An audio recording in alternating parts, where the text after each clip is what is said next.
So thank you again for having us here. Dave, Pat, thank you for your wonderful partnership with the Ontario Brain Institute. As Dave mentioned, we were here all morning, if you want to go to the first slide, with a group of kids from 3 First Nations communities across the province. And they're building robots and had a really great time. Yesterday we were at the Science Center at the Brain exhibition, and we went to the aquarium last night. So it was sort of 24 hours of science and technology, which was really great. But I think today was probably the highlight, the kids getting to build robots and seeing them come to life. So thanks again, that was wonderful. So I promised Dave that your IQ would go up at least 5 points today if you attended the talk. And I intend to keep that promise. If you want to connect with us, here's our different ways you can connect with us on web and social media. Everything that we do, we videotape and we put on our YouTube channel, so you can see this talk again there later as well. Okay, so there's 3 things that I really want you guys to take home today. The first one is there are things that you can do that are very simple to promote your own brain health and help prevent developing a brain disorder. The next point is it's never too early and it's never too late. Right? It doesn't matter if you're 90 or you're 4. These tips apply to you. So this is me trying to be philosophical, but I'm giving you a sense of what the brain does. Okay? Our brain is responsible for everything that we sense and every behavior that we produce. The other key point is the brain is dynamic. That means it's ever-changing. Our brain, there's something called neurogenesis. We grow new neurons in our brain all the time. There's a video in Science magazine of a couple of years ago that showed a picture of a glial cell in the brain, and the glial cells perform all sorts of functions, but it went up and it swallowed a neuron that was sick and just ate it. And you can see a time lapse of it. And this is happening in our brains in real time, all the time. So it's important we think of our brains not as a static thing that, you know, we got the hand we're dealt with and there's nothing we can do about it. There's lots of stuff we can do. It's very dynamic. It's like our muscles. We can make them bigger and we can make them stronger. And then this is just sort of to temper that statement. This is by a comedian in the States. You know, I used to think my brain was the most wonderful organ, and then I realized who was telling me this. So this is the paradox of the brain, is all the wonderful things we think is our brain doing that for us. Okay, so I'm going to give you a little overview of the brain today. If you really want to learn about the brain, go see the Science Center's exhibition called Brain, the Inside Story. You don't have a lot of time. It's over on the 29th of this month. But it's worth checking out. It's this beautiful, highly visual tour of the brain. It tells you all about how your brain works. There's giant structures that you can see of models of the brain. So if you have time, highly encourage it. Probably don't go next week because that's spring break and you'll be fighting the kids. But if you can get there before the 29th, I highly recommend it. I did that animation just to impress the IBM folks. I thought you'd like that. Okay, so your brain is a 3-pound organ. It can sit roughly in the palm of your hand. That's how big it is. And it has the consistency of Jell-O. It's very, very soft. The most amazing thing about the brain is there's 100 billion cells in your head. In this 3-pound organ, you have 100 billion cells. And each of those cells makes about 1,000 connections each. So you can do the math. There's a lot of stuff going on. And this notion that you only use 10% of your brain is false. Right? You use all of your brain. One of my profs used to say to me, your brain's like a space shuttle. There's nothing in there that isn't designed to be there, that isn't serving a very specific purpose. So you use all of your brain, not just 10%. The other thing is, we're about 70% water on average, our whole body. And if you were to dehydrate someone, if you were to dehydrate your brain, the main thing you'd have is fat. Your brain is mostly fat. Okay? Then there's some protein, and then there's some sugar, carbohydrates. But this is not magical stuff. This is the stuff we eat every day, and there's a reason we eat those things every day. It's because they make us who we are, literally. So your brain is water, fat, protein, and sugar. This is an MRI of my brain. The different letters represent the different lobes of the brain. And then you have a couple on the bottom. So A is your frontal lobe. This is the last thing to develop in humans. It's the last thing to develop in terms of age. So this usually doesn't finish developing until your early 20s, which is why it's scary that we let kids drink alcohol and drive cars in their late teens, because this part of your brain is the executive function. It's what makes all the wise decisions. It's what creates a model of the world for us and allows us to operate in that, right? So that's why that's scary. But the frontal lobe is the executive of the brain. It's like the chief executive officer. B is your parietal lobe, and the parietal lobe is sort of the grand integration zone. It takes things that are happening everywhere and integrates them. So if you close your eyes and you smell a bowl of vinegar, it's what tells you that it's vinegar. You're connecting your memory with a sense that you're taking in. C is your occipital lobe. This is at the very back of your brain, and ironically, it's what processes what you see. So your visual information goes all the way to the back of your brain to get processed. So this is all visual processing. D is your temporal lobe. This is my favorite lobe of the brain. This is where your memory structures are. This is where emotion sits. This is where all your sounds get processed as well. So all your auditory function is in the temporal lobes of your brain. There's a famous case of a guy named H.M. who was a glove cutter. And he had both of his temporal lobes taken out because he had epilepsy. And they removed both of them. Wilder Penfield removed the second one at the Montreal Neurological Institute. And he had no ability to form new memories. Every day he'd see the same neuropsychologist, and every day she had to reintroduce herself, and every day they had to go through the whole same process. There was no new memories that were able to be formed. E is what I call a stool for the rest of the brain to sit on, although my colleague Jordan studied it for his PhD, so he can tell you it's much more important than that. That's your cerebellum, which is like your mini brain. If you have problems with your cerebellum, you tend to have problems with fine motor movement. And if you have any other questions, Jordan can tell you about it. And F is your brainstem, and this is critical. This is just a bundle of fibers that comes out of your brain and goes all the way down your spinal column.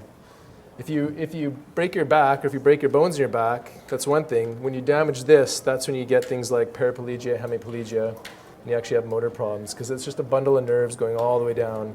It controls breathing, heart rate, all the things you do without thinking about them that happen in your body. That's what your brainstem does.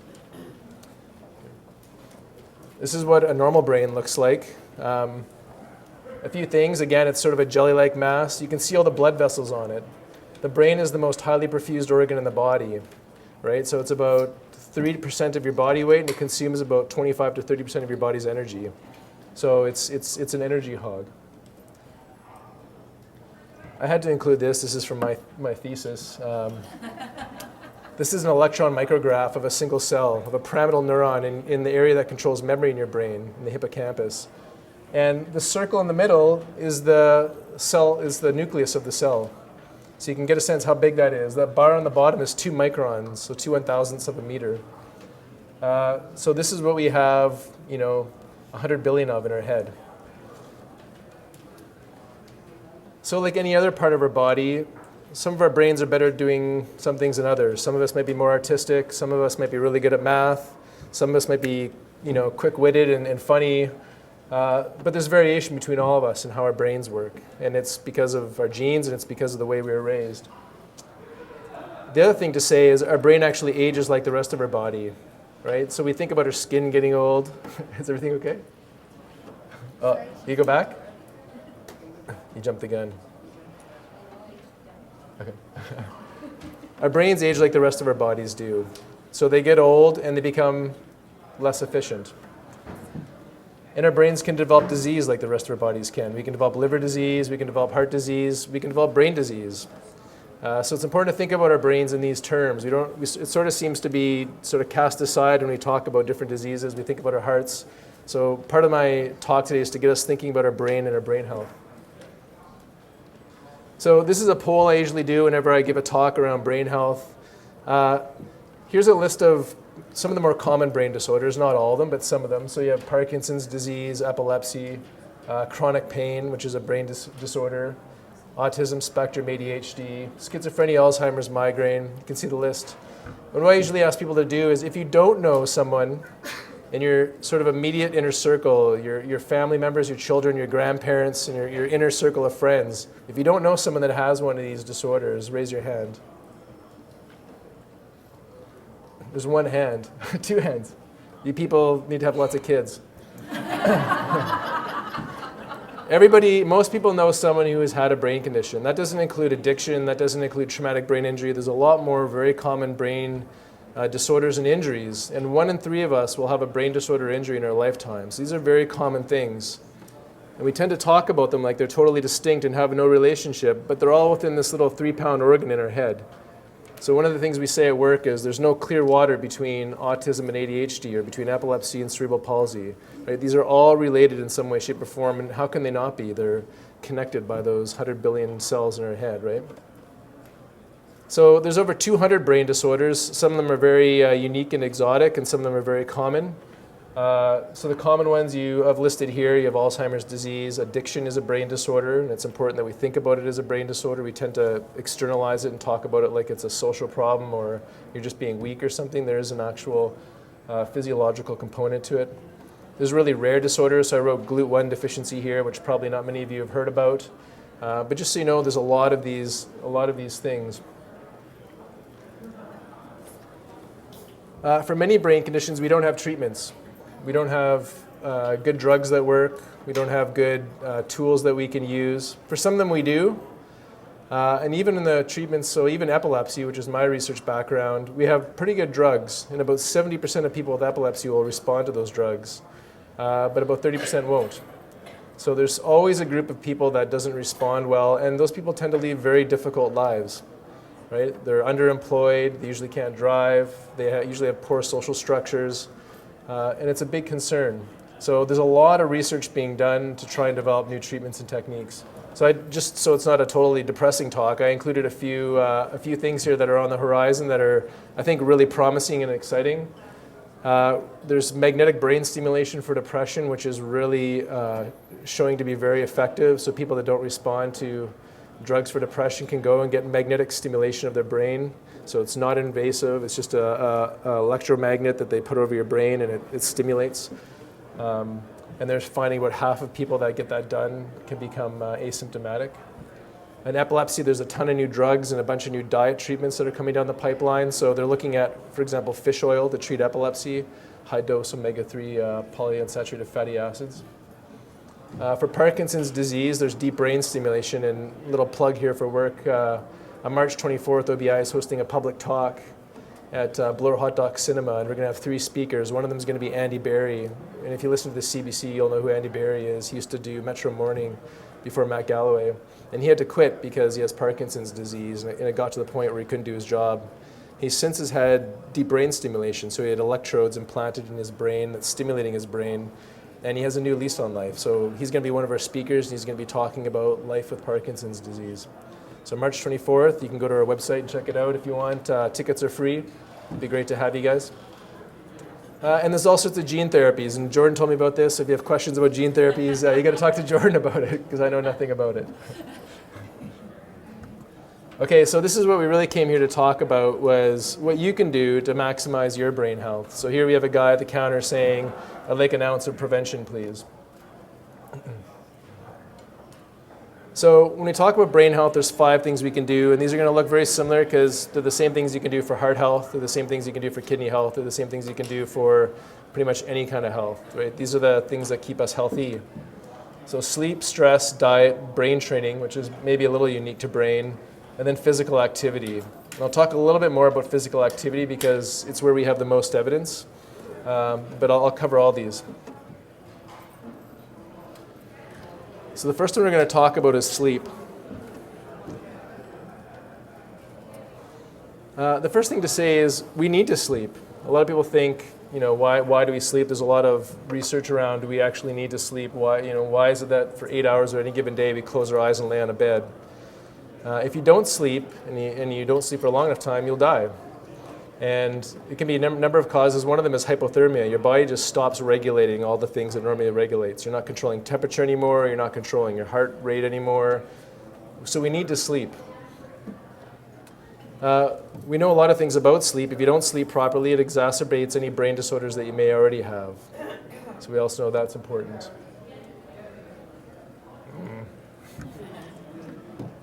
Oh, go back up one.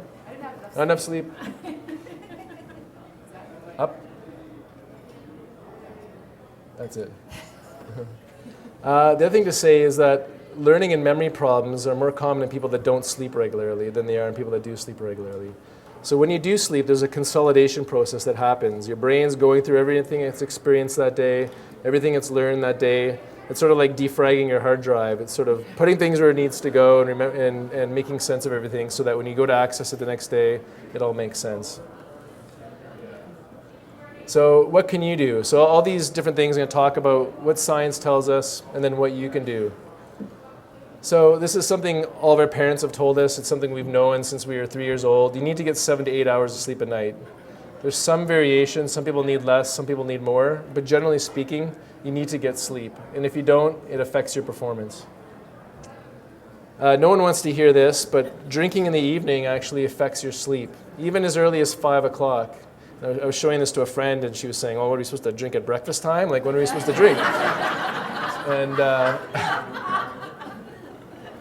And that's something for you to figure out. But when you go out drinking, it will affect your sleep. Sleeping in a cooler temperature often helps you sleep better. Not everyone finds this, but a lot of people do. If you turn down the thermostat a bit at night, you'll sleep a little bit better. And if you are having problems with your sleep, you should visit a sleep clinic. Treat it like it's any other condition. If you're having a problem with your heart, if you're having a problem with your arm, you're not just going to kind of tough it out. You're going to go see someone about it. It's the same thing with sleep. If you're not sleeping well, go see somebody about it. They have sleep clinics, and they can look at your sleep patterns.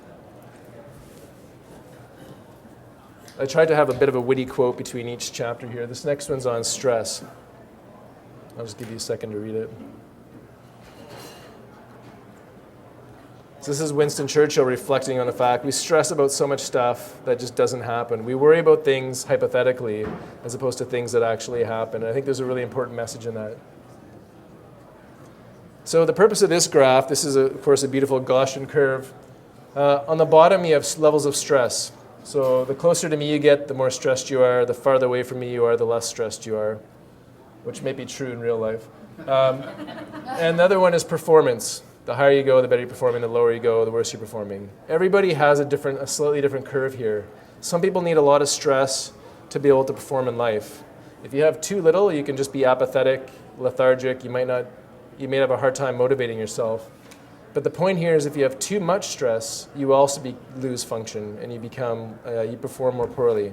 So there's an optimal band, and when we talk at work, the role of a good manager is to figure out what that band is for everyone. How much stress can I give this individual to get them to perform maximally, where they're healthy and it's not keeping them awake at night, but they're not sitting around tapping the pencil on their desk wondering what they're going to do next. And it's different for everybody. Some people you can push them really, really hard and they perform really, really well and they thrive on it. So there's a relationship here. It's different for everyone. You do need some stress in your life. Too much stress, of course, is bad for you. So there's been a ton of research done on stress. There's all sorts of evil researchers around the world who stress rats and try and get them to stop stressing. It's very difficult to do. It's very difficult to stop people from stressing. But there's certain tips and tricks that we can do. One of them is, well, I guess I'll get to that in a second. There's also a lot of natural variation in terms of how people stress. Some people, just the smallest thing really stresses them out and they're stressed for a long time. Other people need 10 horrible things to happen before you really see them have a change. One of the pieces that's really important and what research shows is the richer your social network, the more likely you are to deal with stress better. And so people who have really rich social networks tend to be less stressed than people who have very small social networks. I don't know if this is true in the virtual world. This research is done in the physical world, so people that have lots of different friends and participate in lots of different groups. But maybe it does translate to the virtual world. So some advice from the research. One is live in the moment. If something stressful happens, the way our brain works, because remember our brain's about connections, is to take that experience and relate it to another similar experience we've had, which compounds the stress, right? You get a flat tire in your car when you're driving to work one day, and all of a sudden everything just gets blown out of proportion. It's no longer just that flat tire. It's the fact that you're running late. It's the fact that it took forever to get the kids ready, and you're going to miss your meeting, and it just builds and builds and builds and builds and builds. So one of the things is just try and isolate that one bit and just deal with things one at a time. Live in the moment. The other piece of advice is to grow your social networks. And this is something obvious that we can all do. Whatever it is you're passionate in, find the group that does that and expand your social network a little bit. All right, so this is diet. So my background, my research was on diet and epilepsy, so this is one of the areas I'm most passionate about. We all eat too much saturated fat in our diet. And by saturated fats, I mean butter, margarine, creams, things like that. Too much, some of it's good for you, too much of it is bad for you, and too much of it actually has an impact on your brain health. We need to eat less red meat. I know no guy wants to hear that, but it's true. Less dairy products, less organ meat. These things are very, very rich, very, very high in fat, very, very high in cholesterol. There are good fats, however, so I don't want to, marginalize fat because we all like fat. But fish oils, so omega-3 fatty acids, are actually quite good for you. Not only good for you, but your brain takes them up and stores them in the cell tissue, and it makes them more fluid and more dynamic. That's why omega-3s are so good for our brain, is it helps liquefy cell membranes, which makes them more fluid and more dynamic. So you can all be taking, if you don't eat a lot of fish yourself, you can be taking supplements. We've all heard about antioxidants and free radicals. Free radicals are bad things. Our body's constantly doing chemistry. It's constantly breaking things down, and it creates lots of toxic chemicals when it does that. And it relies on the fact that we're taking good things in our diet that will help mop those up. What they do is they just stabilize really unstable compounds. So antioxidants do that. They stabilize unstable compounds in our body. And vitamin E is an antioxidant. Flavonoids, citrus fruits, these are things where you can be eating lots of, and it'll help you with mop up your antioxidants in your body. And vitamins are also good. I'm not a proponent of taking multivitamins necessarily. If you eat a well-balanced diet, I don't think you need them unless you're deficient in something. If you're expecting to have a child, you should be supplementing with folic acid. Is probably one of the few exceptions. And if you are getting older, you want to be looking at your B12 levels, because vitamin B12 is critical for brain function, and most of us have low levels of B12, and it's very important. So there's something called Korsakoff syndrome, which is in people who have chronic alcoholism, they develop a dementia called Korsakoff's dementia. And it's because alcohol delays the absorption of vitamin B12. So we get B12 in our diet, mostly from meat. And when we drink a lot of alcohol, it delays that absorption, so we don't get it, and our levels of B12 go down, and our brain needs it. So if you're deficient, you can take pills, or you can go to the doctor and they give you an annual B12 shot. So there's something you can do here. So diet is like anything. I mean, there's always fad foods, there's always fad diets. If you just follow the Canada Food Guide, you're doing good. You just need to eat a well-balanced diet. We tend to isolate one thing. There's a special berry that's going to be good for me. I'm going to eat a lot of that berry. Or kale. Everyone's eating kale these days. I'm going to eat lots of kale. Think about your diet in the sum total, not just one food that you're having for one meal. What do I have in the course of a day or in the course of a week? And balance it there, not just one specific food at a time. Doesn't matter how much kale you eat if you follow it up with a bag of salt and vinegar chips. So, again, this is mom talking. Eat more fruits and vegetables. The other thing is to say, for those of you that have kids, is we often dump all of our energy into making sure our kids eat well and they're really healthy, and then we send them off, and then we don't eat ourselves. And this was going to be the slide I used if I butchered the talk today. But it says your brain begins working the moment you're born and stops working the moment you step up in front of the public to talk. So brain training benefits people of all ages. You can just cycle through these. There's been a lot of really interesting stuff around brain training, and also around religiosity, which somehow gets categorized with brain training as well. If you know more than one language, your brain tends to be less likely to show memory declines. If you're spiritual in some way, your brain seems to show less decline over time. So they talk about different ways to train your brain. It's not learning how to play chess. It's not learning how to play mahjong. It's about challenging yourself to do different things all the time. So everyone's doing Sudoku puzzles these days, and I think if they do Sudoku for an hour every day, they're going to benefit their brain. And it's true, it will, but the best benefit is to do Sudoku for a while, and when you get the hang of it, switch to something else. The challenge of learning something new is where you get the benefit to your brain, okay? So it's not just doing one thing repetitively, it's challenging yourself to do different things all the time. So train your brain every day. If you can, learn a new language. Even if you know 2 or 3 languages, learn a 4th language. Why not? Right? It's going to come in handy at some point. If you can play music, music's a great way to train your brain, constantly learning new songs, challenging yourself to learn new chords. A lot of reducing your risk of developing brain disorders and training your brain stuff is about developing a routine. So we'll talk about physical activity in a minute, but many of you have probably seen Mike Evans's 23 and a half hours video that talks about how do you build this stuff into your day. When you're having your morning coffee, do your crossword puzzle. Find a time to link it in. If you need to walk more often, then get off a subway stop early and just build that into your day. Or every day I get off a subway stop early and I walk 10 minutes to work. Okay, so now we'll go into physical activity.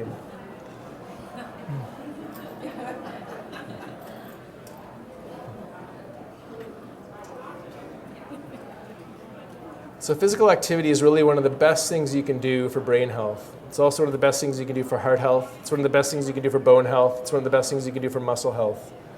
Right? Physical activity really is important. If you're physically active as compared to not, you can reduce your risk of developing dementia by about 40%. Which I can tell you, there's no drug on the market that will come close to that. And it's physical activity. And notice I'm not saying exercise, I'm saying physical activity. So I'm not talking about treadmills and gym memberships. I'm talking about just moving your body. Usually they say brisk walking. That's physical activity.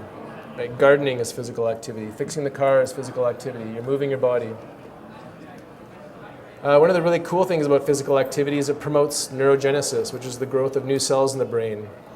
Specifically, it promotes neurogenesis, or new cells in the brain, in your hippocampus. And remember, I said before, the hippocampus is the area that's responsible for memory. So you're physically active, you're growing new cells in the area of your brain that controls memory, right? So it's not a great logical leap to assume, and now we know this, that your memory will actually improve if you're physically active. This is from a group called Exercise is Medicine. They're in the States. They're now in Canada. And they do a lot of research on the role of physical activity in chronic disease. And it's astonishing what they can show if you're physically active as compared to not, how you can reduce your likelihood of developing certain disorders. And even if you have the disorder, so if you're depressed, you can reduce your depression symptoms by more than taking Prozac if you're physically active. So it really is incredible.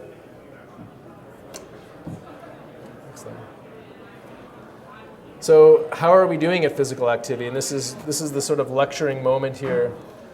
There's the Canadian household survey that we've probably all taken at some point in our lives, and they ask us about physical activity. So these are self-report data, and we all know when we report on our own activities, we're a little bit generous as to what we actually do. So you can assume that these are probably a little generous. So it's probably even worse than this. This is physical inactivity. So 12 to 19-year-olds, 28% of them report being physically inactive. That means they're not walking 30 minutes a day, 3 days a week. 20 to 34-year-olds, 42% of them report being physically inactive. And as you get older, it gets worse to the point where 55% of those 65 plus report being physically inactive. They're not meeting the daily guidelines. It's over half of the people. And we've just seen slides showing us what physical activity actually does for us and how important it is. This is an easy fix. This is a very easy fix. So this is a map of Canada showing by province who's doing what. The numbers reflect, again, physical inactivity. The sort of cooler the number, the better you're doing. The darker the color, the worse you're doing. Ontario is about 60% of us are physically inactive across all age ranges. BC is doing the best. About only half of them are physically inactive. And the Maritimes and Yukon Northwest Territories are doing very poorly in terms of physical activity. And these are also places where you drive everywhere you go, right? There's not a lot of paths, there's not a lot of big cities where you can walk. So advice on physical activity. First of all, read the Canadian guidelines. The Canadian Society for Exercise Physiology posts the physical activity guidelines on their website. It's not bad. It doesn't require a lot of work. It's usually 30 minutes a day, 5 days a week of brisk walking. And I think that's something we can all kind of build into our lives in one way or another. They say that the pace is, you should be able to have a conversation with someone next to you, but you can sort of feel that you're challenging yourself. So you're not walking so fast you can't talk. You're not walking so slow that you don't feel like you're challenging yourself. And the bottom point, again, is just to reiterate it doesn't necessarily matter what the exercise looks like. That gives you an example of the level of exertion that we're trying to target. But you can achieve that level of exertion gardening, you can achieve that level of exertion doing laundry, frankly. I mean, you're moving your body, you're moving up and down, you're lifting stuff. That's what it's all about. So for those of you that haven't seen them, this is what the guideline actually looks like. There's a very simple graphic which tells you what you should be doing in terms of physical activity. So if you can't see it, for younger kids, they need more physical activity. They need 60 minutes a day. And those of us that have young children, think about how often our kids are actually getting out versus how much time they're on the iPad or in front of the TV. Adults, it's a little bit less. It's 150 minutes a week, so that's about 30 minutes a day, 5 days a week. They say that there's something magical about this 10-minute increment. So 30 minutes a day doesn't have to be done at one time. It can be done in 3 10-minute increments. It can be done in 2 15-minute increments. It can't be done in 31-minute increments. Right? So walking to the water cooler at work doesn't count. Right? There needs to be some sustained, prolonged period of physical activity, and 10 minutes seems to be that magical number. A little self-promotion here. So we've been doing a lot of work in physical activity at the Brain Institute. We've developed a guideline and a toolkit for physical activity in the 65-plus population. The one on the far left just describes what this looks like in terms of daily activities, what you can do.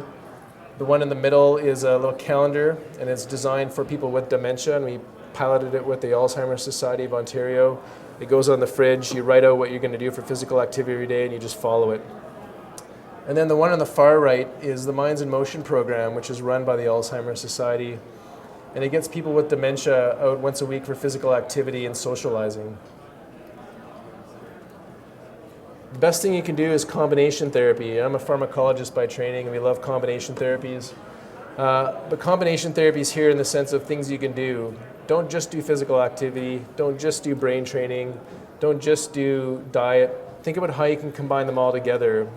And there's been a lot of research done, and one of the things that's sort of come out as the most valuable thing you can do, and it's really interesting, is ballroom dancing. And ballroom dancing seems to be very effective because you're remembering the steps, so you're challenging your brain. You're holding someone, so there's a social component to it that's very stimulating. You're moving around, so you're being physically active. So it's a combination therapy. And I play team sports, and I tend to think that's a combination therapy. I tell my wife it's my socializing, it's my physical activity, it's my travel, all rolled up into one. No, it's good. So I was going to do a pregnant pause, but that's okay. So again, just to wrap up, the sort of key messages are, it's never too early, so you're never too old. I hear this all the time. I'm too old. It's too late for me to start. So go ahead. So it's never too late. And then the next one is, I'm too young. I don't have to worry about it till I'm old. And it's never too early. That's good. Thank you.